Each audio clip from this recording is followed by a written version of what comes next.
Hello everyone, welcome back to my channel. මම ජිතා නිර්මාණි ජයවර්ධන.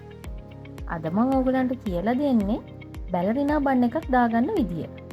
තව මේකට ඩෝනට් බන් එක කියලා අපි කියනවා. මුලින්ම මේ වගේ බන් එක දාගන්න ඕන තැනට පොනිටේල් එක දාගෙන ඊට පස්සේ පොනිටේල් එකට අපි ඩෝනට් එකක් මේ පෙන්නන ආකාරයට ඩෝනට් එකක් සෙට් කරගන්නවා.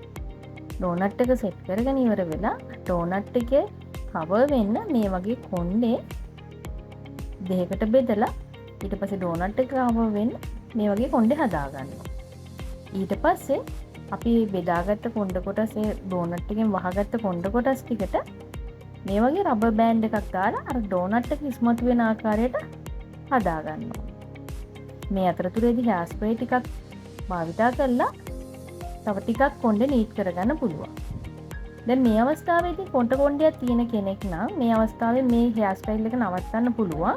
දැන් මගේ මේ ඩමියේ කොණ්ඩ ටිකක් දිග නිසා මම ඉතුරු වෙලා තියෙන කොණ්ඩ කොටස් ටික එකතු කරලා පොඩි ට්විස්ට් එකක් කරගෙන මුළු කොණ්ඩ කොටස් ටිකම ඒ බන් එකටම එකතු කරගන්න තමයි හදන්නේ. මේ පෙන්නන ආකාරයට ට්විස්ට් කරන ගමන් නැවතත් අලුත් කොණ්ඩ කොටසක් ඒ ට්විස්ට් කරපු කොණ්ඩ කොටසට එකතු කරන ගමන් වටේටම හොඳට කොණ්ඩේ ට්විස්ට් කරගන්න. මේ වගේ බන් එකක් අපිට ෆ්ලවර් ගර්ල් කෙනෙක්ට ෆ්ලවර් වෙඩින් එකකට යන ෆ්ලවර් ගර්ල් කෙනෙක්ට උනත් යූස් කරන්න පුළුවන්. පොඩි ළමයට පාටි වලට දාන්න මේ හේර් ස්ටයිල් එක යූස් කරන්න පුළුවන්. ඒ වගේම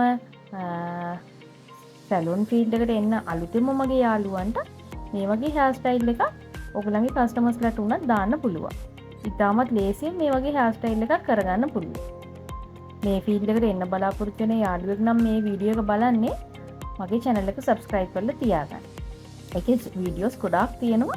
ඔයගලන්ට සැලූන් ෆීල්ඩ් එකට ඇවිල්ලා මූලික අධ්‍යාපනය ඉගෙන ගන්න පුළුවන් හේර් ස්ටයිල් වලට අදාළ දේවල්.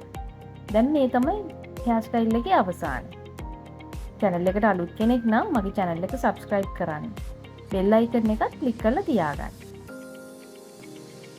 මෙන්න මේ ආකාරයට තමයි අවසාන ප්‍රතිඵලය. තව ටිකක් හේර් ස්ප්‍රේ දාලා මේ කොණ්ඩේ නීට් කරගන්න පුළුවන්. Thank you.